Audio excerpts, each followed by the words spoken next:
Bueno, hola, yo soy Tatiana Mendoza. Les voy a contar un poquito de la enseñanza de medición y magnitudes en primaria.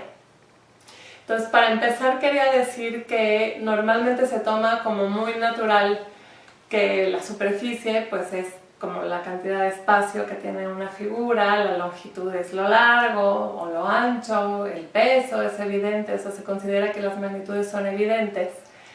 Y quería un poco dar un par de argumentos para mostrar que no, que son una construcción compleja.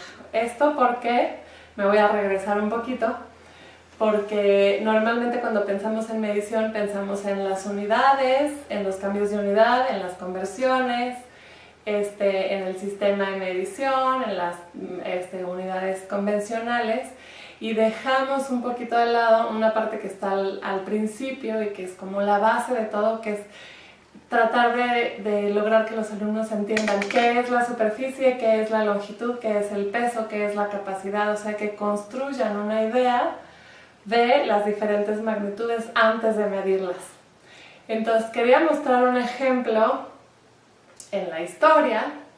Resulta que en Polonia, en Francia, en la Edad Media, para decir qué tan valioso era un terreno, no se decía mide tantas hectáreas o tantos metros cuadrados o tantos kilómetros cuadrados.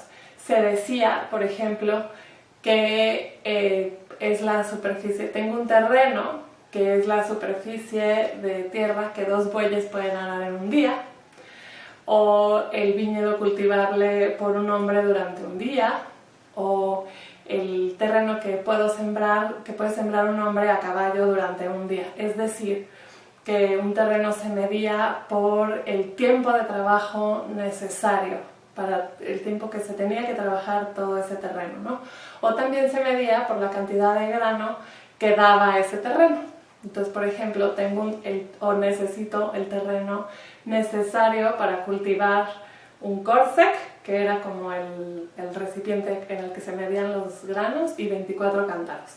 Entonces, no se decía la extensión, sino que el terreno valía más o valía menos en función del tiempo necesario de trabajo o del grano que se cultivaba. La extensión era lo de menos, porque 2 terrenos de 1 hectárea rinden muy diferente en función de si uno está en terreno árido o no, o si es terreno pedregoso o no, o si es un lugar húmedo o seco.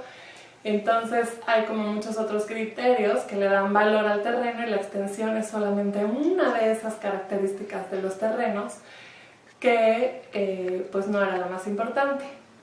Entonces, es como un ejemplo pequeño, pero sí quería contar que, digamos, ya entre adultos y durante muchos siglos, llegar a construir como criterio la superficie para caracterizar y diferenciar terrenos, tomó muchos siglos. Pues para los niños es también lo mismo. No es evidente que un terreno, que una figura tenga algo que se llama superficie. Fuera de la escuela hay también otros ejemplos, y uno que quería contar es el de un estudio de una cuadrilla de pintores que, para definir el presupuesto por pintar un inmueble, sí toman como criterio la cantidad de metros cuadrados que van a pintar, pero también otro criterio es si el inmueble está deteriorado o no está deteriorado, si está ocupado y entonces nada más pueden trabajar los fines de semana, o está desocupado y pueden trabajar más tiempo, si tienen que hacerse responsables, tienen que proteger el equipo y tienen que hacerse responsables por ese equipo o no. O sea, hay muchas otras condiciones que influyen en el cálculo del presupuesto, y poner en juego solamente la superficie pues no es ni práctico, ni funcional, ni conveniente para esos pintores. Entonces no es cierto que nada más estén considerando la superficie, ¿no? Hay muchos otros criterios. Y luego hay otros ejemplos dentro de la escuela. Hay muchos ejemplos, pero escogí algunos. Por ejemplo, cuando se les pide a los niños comparar la duración de dos eventos, que se ponen, por ejemplo, dos figuritas que están rotando, y se les pregunta cuál dura más tiempo rotando, o qué niño duró más tiempo corriendo, o qué actividad duró más tiempo, etc. Ellos toman en consideración muchos otros aspectos. Por ejemplo, si una figura está quieta y la otra se desplaza, dicen que la que se desplazó duró más tiempo. Si una figura se mueve así como muy errática y le pega a muchos objetos, esa se movió más tiempo. Si una actividad fue más divertida que otra, esa fue más cortita, que la más aburrida duró más tiempo. Si un niño se movió más rápido que otro, duró más tiempo. Entonces, eso no necesariamente es cierto, es decir, son conclusiones falsas, pero lo estoy diciendo para mostrar que sacar de todas esas actividades, dejar de lado qué tan entretenida estuvo, el desplazamiento, la velocidad y poner en juego nada más la duración, es un trabajo intelectual muy complejo que tarda mucho tiempo para los niños. Y otro ejemplo tiene que ver con la superficie. Entonces hay una actividad donde se les pide a los niños mandar un mensaje para que su compañero, el niño tiene una figura y su compañero tiene que lograr construir otra figura de la misma superficie, así es la consigna, y muchas veces los niños dicen, tienen forma de cabeza de zorro, o pon un triángulo arriba y abajo un cuadrado y luego le metes un romboide esquineado hacia la izquierda, ladeadito.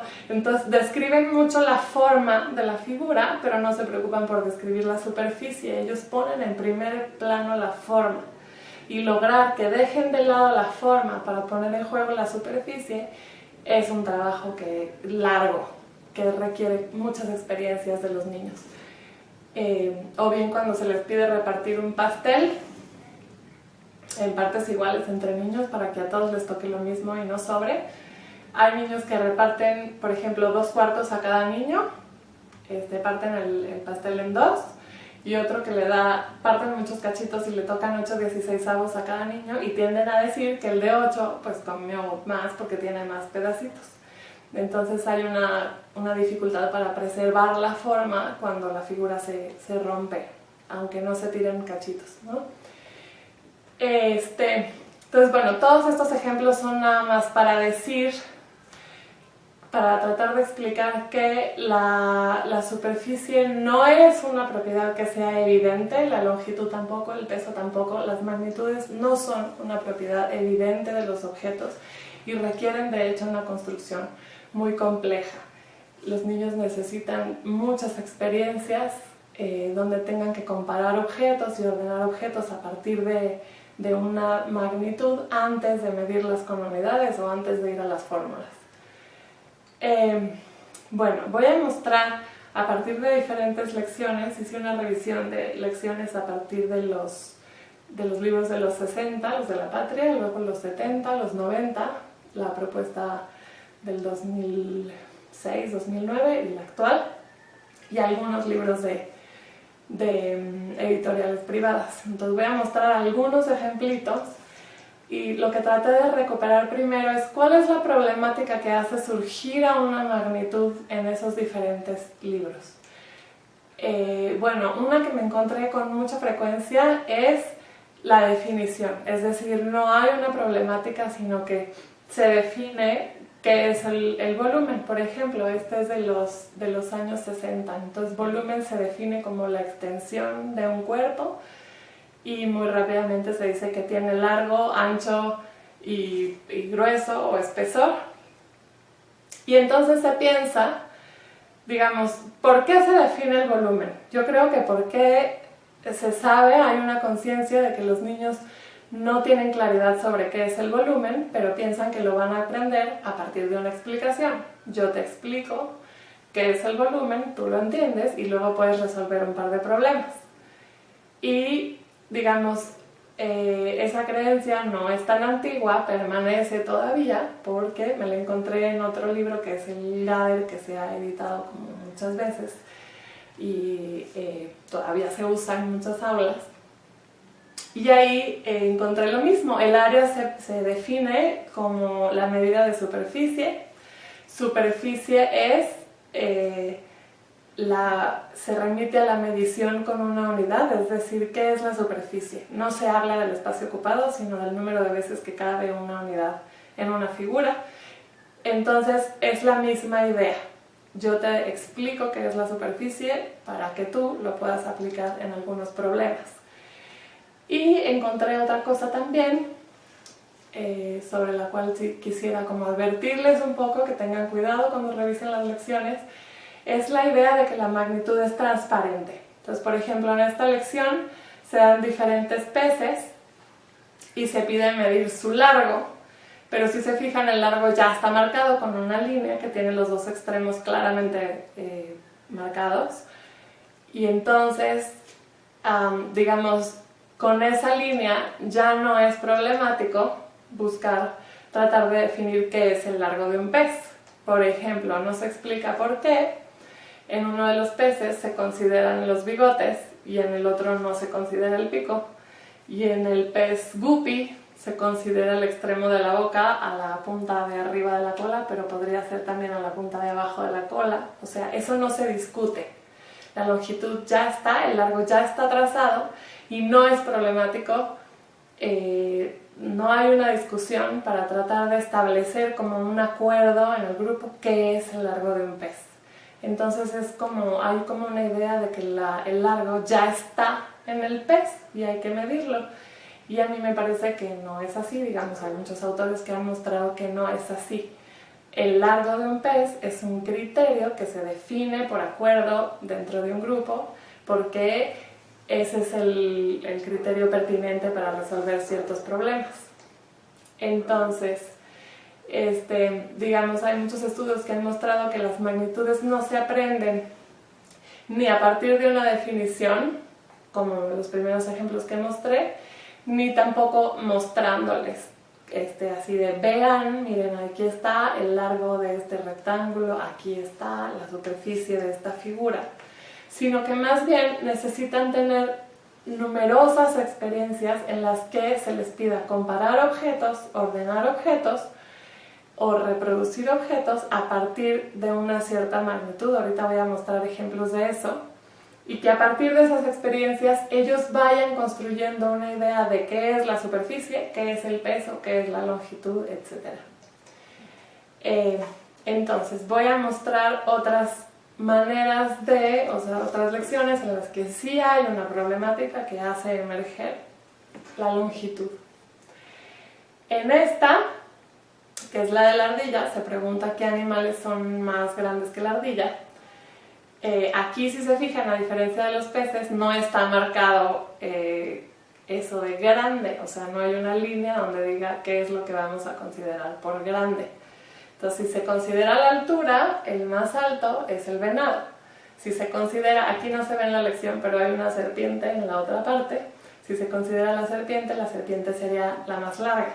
Y luego hay dos ardillas, hay una que está sentadita y hay otra que está en el árbol. Entonces, ¿cuál longitud vamos a tomar para decidir si la ardilla qué tan grande es? ¿La que está sentada o la que está estirada con todo y la cola? Y la pregunta de si se considera la cola, si se consideran los cuernos, etc. O sea, todas esas discusiones tendrían que darse para poder definir en el grupo qué animal es el más grande. Y luego otro ejemplo es el de quienes pasan sin agacharse, donde se dan varias puertas y varias personas, y como las personas se pueden recortar, pues hay la posibilidad de trasladar la persona hacia cada una de las puertas para hacer una comparación y ahí saber si cabe o no cabe. Entonces la consigna nunca menciona la palabra altura o la palabra longitud, pero para poder resolver los niños tienen que poner en juego la altura como un criterio para resolver. Entonces nunca se les, o sea, en este momento todavía no se les define a los niños qué es altura o qué es longitud, pero hay un problema que tienen que resolver que vuelve necesario poner en juego la altura para resolver correctamente. Es otra manera de abordar la longitud. Bueno, entonces esas son como diferentes maneras de, digamos, hacer emerger la longitud. Tomé ejemplos de longitud, pero puede ser cualquier otra magnitud, ¿no? Ahora quería mostrar 4 procedimientos posibles para comparar superficies sin medirlas. Es decir, si no tengo todavía las unidades, ¿cómo le hago para saber cuál superficie es mayor que otra? El primero es a simple vista, ¿no? Como esta lección de las tortugas, en donde, que es del 93, donde hay varias tortugas y se pide dibujar, pintar las 8 que son del mismo tamaño. Pues nada más se habla del tamaño, pero hay que poner en juego la superficie y bueno, ahí a simple vista se puede ver. Este procedimiento es el más básico, es como recomendable para empezar, pero muy pronto se muestra muy limitado porque si las figuras no se pueden juntar, pues entonces ya es muy difícil saber cuál es más grande, o si la diferencia en superficies no es tan evidente, también va a ser difícil decidir nada más a simple vista. Entonces ahí entran otras situaciones donde se requiere poner en juego otros procedimientos. El segundo es por superposición. ¿Qué es la superposición? Aquí tengo dos ejemplos. Uno es una lección de los 70 donde me sorprendió darme cuenta que se le daba mucho peso a la comparación directa de superficies y a la superposición en particular. En este ejemplo se ponen varios estados, Sonora, Chihuahua y Coahuila, y se pregunta, digamos, se muestra que son más grandes que el otro estado. ¿Y cómo se muestra? Este se puede recortar y se pone adentro de cada uno de los 3 estados y como cabe claramente, entonces es más pequeño que los 3.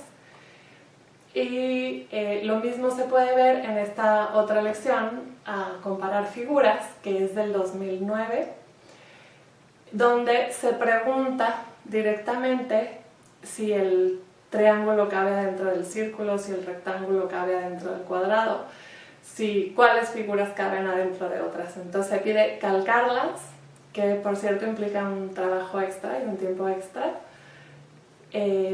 recortarlas y ponerlas una encima de otra para ver cuál cabe perfectamente dentro y saber cuál es mayor.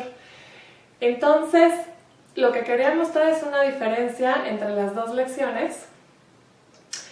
Digamos, en las dos se pone en juego la comparación de superficies por superposición, pero hay varias diferencias. Una es que en la primera el problema se enmarca en un contexto de estados, de comparar el territorio de diferentes estados, y en el otro nada más hay que comparar áreas de figuras, así como directamente, de manera pelona, digamos. No hay una problemática que haga necesario comparar esas figuras. Y además, en el primero son figuras irregulares, o sea, no es el rectángulo, ni el romboide, ni el trapecio. Y en la otra sí son estas figuras ya más abstractas, más matematizadas, que tienden a ser privilegiadas porque son las que tienen fórmula. Entonces, hay que tener mucho cuidado porque generalmente se centra el estudio de la superficie en estas figuras porque sabemos que vamos hacia las fórmulas, pero con eso se construye una idea de que las otras figuras, como las de los estados, no tienen superficie, y por supuesto que tienen. Entonces son algunas diferencias, digo, lo pongo para mostrar que aunque se trabaje el mismo aspecto de la medición y se trate de apelar al mismo procedimiento, el tratamiento didáctico es muy distinto. Y luego, digamos, a partir de este procedimiento se construye un criterio para saber cuándo dos figuras tienen la misma superficie. Dos figuras tienen la misma superficie cuando una cabe dentro de la otra. Y ese criterio no pone en juego una idea de las unidades, ni de las fórmulas, ni nada de eso, ¿no? Vamos al siguiente procedimiento, que es el de recubrimiento. Lo voy a mostrar a partir de una lección que a mí me gusta mucho, que es del 93, que es el del zoológico, en donde se dan 4 figuras que son prados en un zoológico, y entonces el más grande va a ser, creo que para los leones, el que sigue en tamaño va a ser para las jirafas, y el que sigue va a ser para otro animal, ¿no? Y hay que saber, se dan las figuras en un material recortable, entonces, para que los niños decidan cuál prado va a ser para qué animal. Los niños pueden recortar la figura, la superponen, y si ven que no está claro que una quepa dentro de la otra, pueden cortar una de las dos y pegan los pedacitos sin encimarlos ni dejar huecos para ver si con uno de los prados pueden formar el otro prado, o pueden formar una figura que ya sea muy claro que cabe dentro de la otra. Entonces a esto se le llama recubrimiento, es decir, con una la corto en trocitos y reacomodo los trocitos para cubrir la otra figura. Y así se sabe cuál tiene mayor área. Entonces es otro procedimiento, y quería otra vez destacar algunas diferencias respecto a la lección anterior de la de a comparar figuras, porque otra vez es lo mismo. Aquí, digamos, en la lección de a comparar, pues hay que comparar porque hay que comparar. La lección pide compara esta con esta. ¿Cabe esta dentro de la otra? ¿Cuáles caben dentro de cuáles? En cambio aquí se trata de ordenarlas porque hay un contexto en donde ese orden tiene un sentido. O sea, hay que saber cuál jaula es la de los leones y cuál jaula es la de las jirafas. También, otra vez, el tipo de figuras son un poco más geométricas que las de los estados, digamos, más típicas, más clásicas, pero no es el triángulo y el círculo y el rectángulo que tienen su fórmula, ¿no? Entonces, trabajar con un tipo como muy diverso de figuras, con la mayor diversidad de figuras posibles, enriquece la idea que los niños construyen sobre superficie. Y por último, el alumno pone en juego por sí mismo el procedimiento de recubrimiento. Es decir, en el de comparar figuras, ahí se le dice al alumno, pon esta figura sobre la otra para ver si cabe. Y en esta del zoológico nunca se le dice qué tiene que hacer, solamente se le pide que diga cuál jaula es para qué animal y se le da la posibilidad de recortar. Entonces es un procedimiento que el alumno por sí mismo puede, digamos, él lo puede como elaborar, ¿no? Entonces, otra vez para destacar las diferencias, las decisiones didácticas, los detalles, el cuidado en los detalles que sí marcan una diferencia importante entre una lección y otra. Y bueno, con este procedimiento de recubrimiento los niños construyen otra idea de superficie, otro criterio, que es dos figuras tienen la misma superficie cuando una se puede transformar en la otra, ¿sí?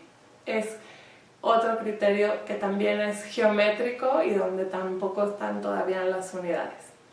Y vamos a ver el último procedimiento, que es el uso de intermediarios. Entonces, en esta lección del 93 también se dan las piezas del tangram en la primera página, y en la segunda página las piezas del tangram se pueden recortar, y en la segunda página se dan dos figuras que son el triángulo y el cuadrado, y se pide que con las piezas del tangram formen el triángulo y el cuadrado para saber cuál tiene mayor superficie.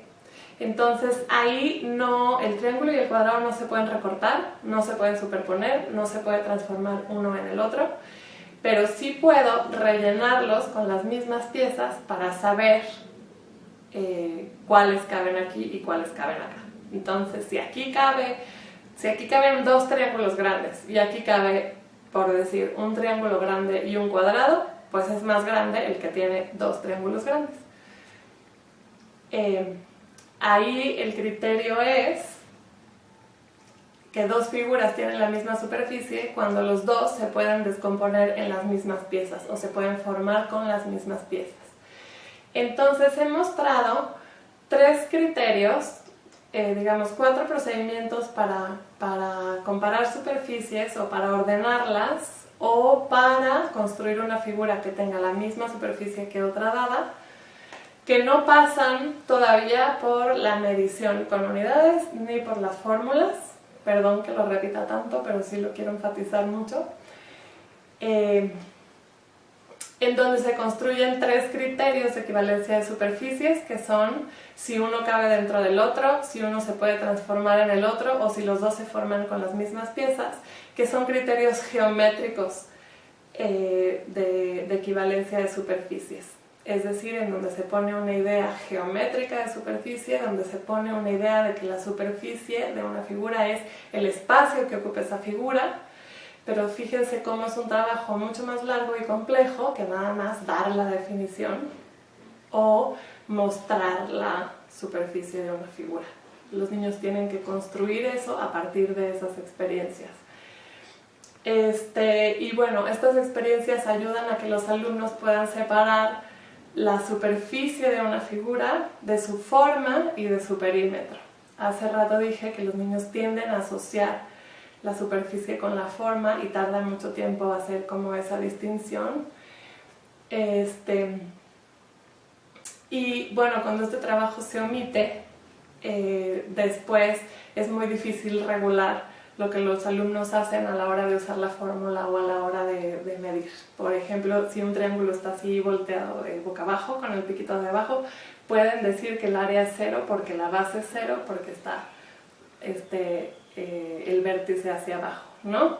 O pueden confundir, pueden preguntar cómo se convierten centímetros cúbicos a centímetros, a pesar de que, digamos, es un volumen y una longitud, ¿no?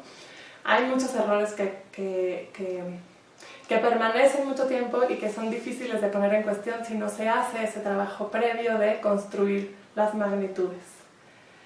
Y bueno, ya por último, nada más quería decir que este trabajo es importante porque la enseñanza de otros temas como fracciones, proporcionalidad, incluso tratamiento de información, números naturales, números decimales, suele apoyarse en las magnitudes. Hay muchos problemas en los que se dice el kilo de jamón cuesta tanto, cuánto cuestan 7,5 kilos, etc. O sea, hay innumerables problemas en los que se habla de los kilos, de los litros, de los metros, etcétera, pero no hay mucha preocupación porque los niños sepan qué es un kilo, qué es un litro y qué es un metro. Digamos, qué tipo de cosa, qué magnitud mide el kilo. Está midiendo peso y no otra cosa, ¿no? Y qué tan pesado es un kilo.